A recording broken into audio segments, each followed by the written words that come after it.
Hello everyone, welcome to iExamBee. Today in this video, I'll be continuing ahead with our mock test series discussion which we were already having with respect to Companies Act, and so today I'll be moving ahead with further chapters. Before that, do remember to subscribe to our channel and press on the bell icon so that you can stay tuned and stay updated. अगर आपको कोई भी questions, queries, doubt हो, आप हमें contact कर सकते हो इस email ID के थ्रू या आप हमें call भी कर सकते हो इस नंबर पे। इसके अलावा आप हमारी वेबसाइट को विजिट कर सकते हो जहाँ पे कि आपको सारी डिटेल्स मिल जाएंगी with respect to the various upcoming competitive exams. So stay tuned and stay updated. So आज हम कंपनीज एक्ट से रिलेटेड जो MCQs डिस्कस करेंगे वो अकाउंट्स एंड ऑडिट चैप्टर से होगा, the various aspects related to that. So moving ahead with our very first question for today, that is the books of accounts of every company relating to a period of dash immediately preceding financial year be kept by the company. So basically जो भी books and accounts company को maintain करनी पड़ती है, that is required to be preserved, that is required to be kept for a certain time period as per the Companies Act. So what is that duration which has been prescribed by the Companies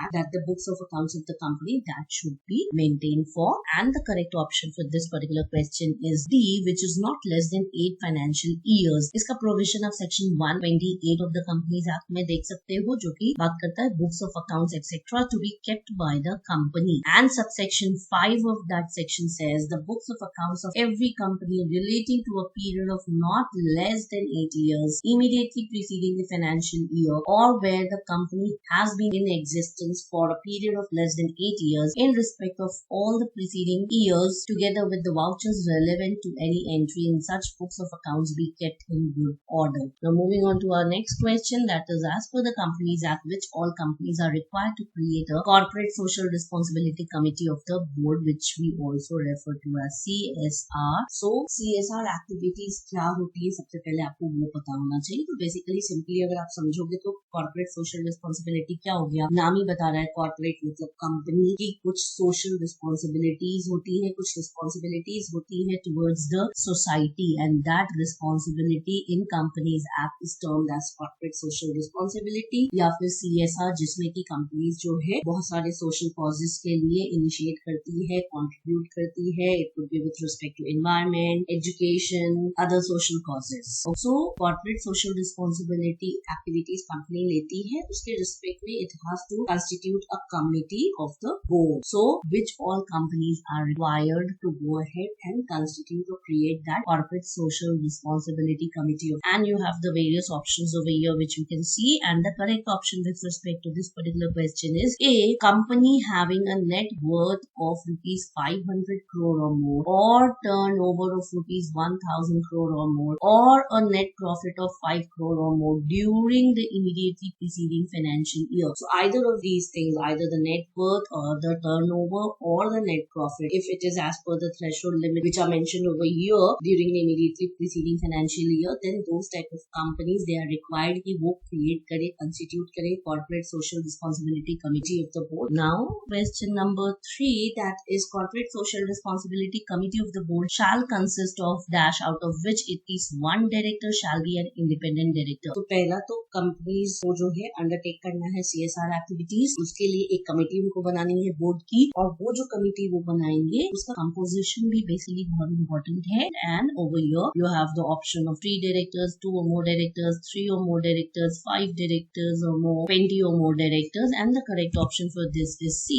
which is 3 or more directors. So the CSR committee of the board, it will be consisting of 3 or more directors and out of which at least one will be an independent director. हमारा provision section 135 subsection 1 में ही दिया हुआ है, consisting of 3 or more directors out of which at least one director shall be an independent director. Now question number 4 बात करता है an internal auditor as per the Companies Act should be dashed to conduct the internal audit of the functions and activities of the company. So आपने नाम सुना होगा, एक statutory audit होता है and the another is internal audit. In the comment section of this particular video you can mention कि इन दोनों के बीच का difference क्या होता है. Now focusing on to our question, ये कहता है internal auditor जो होगा should be dash will be conducting the internal audit of the functions and activities of the company. Options आपको है chartered accountant, cost accountant, professionals as may be decided by the board, either of the above or all of the above. And the correct option for this is D,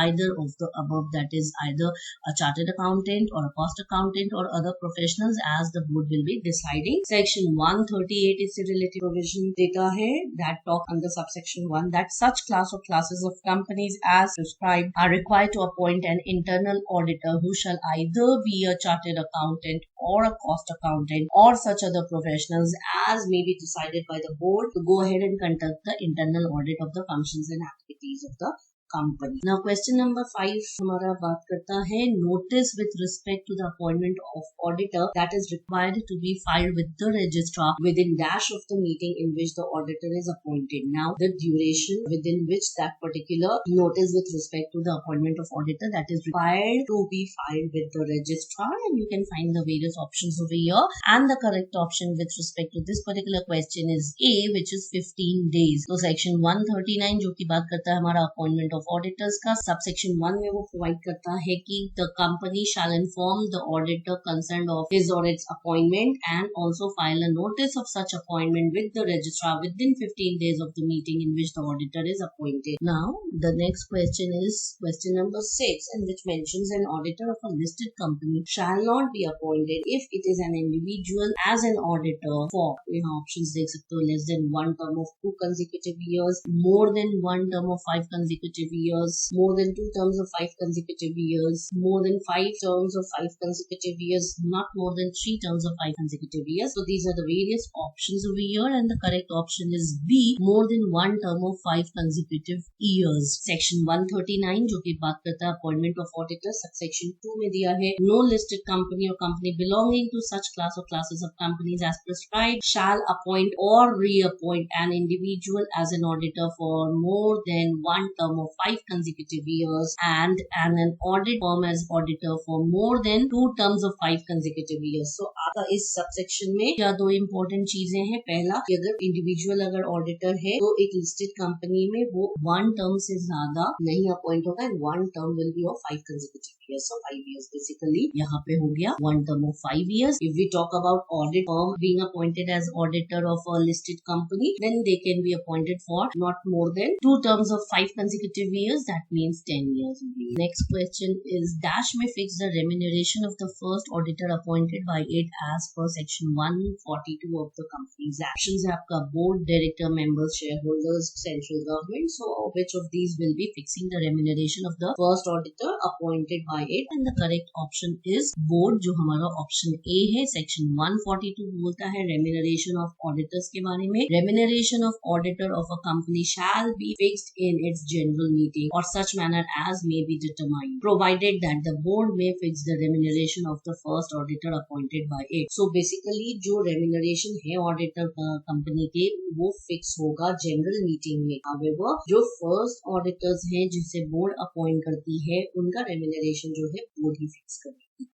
Question number 8 बोलता है in the case of a government company, the Controller and Auditor General of India shall appoint an auditor within the period of dash from the commencement of the financial year who shall hold office till the conclusion of the annual general meeting. So the time duration you can say the period that is important in this particular question, and the various options you can see on the screen, and the correct option with respect to this particular question is C, which is 180 days. Explanation 139 section में दिया हुआ है appointment of auditor. Subsection 5 says in case of government company or any other company owned or controlled or indirectly by the central government or state government, the Controller and Auditor General of India shall in respect of a financial year appoint an auditor duly qualified to be appointed as an auditor of companies within a period of 180 days from the commencement of the financial year and who shall hold office during or till the conclusion of the annual general meeting. So 880 days. Question number 9. What are the various conditions on the basis of which a retiring auditor may be reappointed at the annual general meeting? So you can find the various options over here, and the correct option with respect to this particular question is B. He has not given the company a notice in writing of his unwillingness to be reappointed. Section 139 में दिया है जो कि appointment of auditor से related बातें करता है, and subsection 9 के अंदर which says the retiring auditor may be reappointed reappointed at an annual general meeting. If जो if है ये हमारा condition से यहाँ से start होता है, यहाँ तक जाता है. 3 है, आप देख सकते हो. He is not disqualified for reappointment. He has not given the company a notice in writing of his unwillingness to be reappointed, जो हमारा option B हमने यहाँ correct बताया. And a special resolution has not been passed at that meeting appointing some other auditor or providing expressly that he shall not be reappointed. और आज का हमारा last question number 10, which says what is the quantum of contribution required by the companies in the CSR activities? At least 12% of the average net profit, at least 2% of the average net profit, at least 22% of the average net profit as the company may deem fit, or none of the above. And the correct option for this particular question is option 2, which is at least 2% of the average net profit of the company. Section 135 में से related provision है and mentions that the board of every company referred to in subsection 1 shall ensure that the company spends in every financial year at least 2% of the average net profit of the company made during the 3 immediately preceding financial years in pursuance of its CSR activities. So in the very next video, I'll be coming ahead with our Companies Act का next chapter with respect to that, the various MCQs and all. Till then, stay tuned, stay updated, and make your preparations 50% faster with us at iExamBee.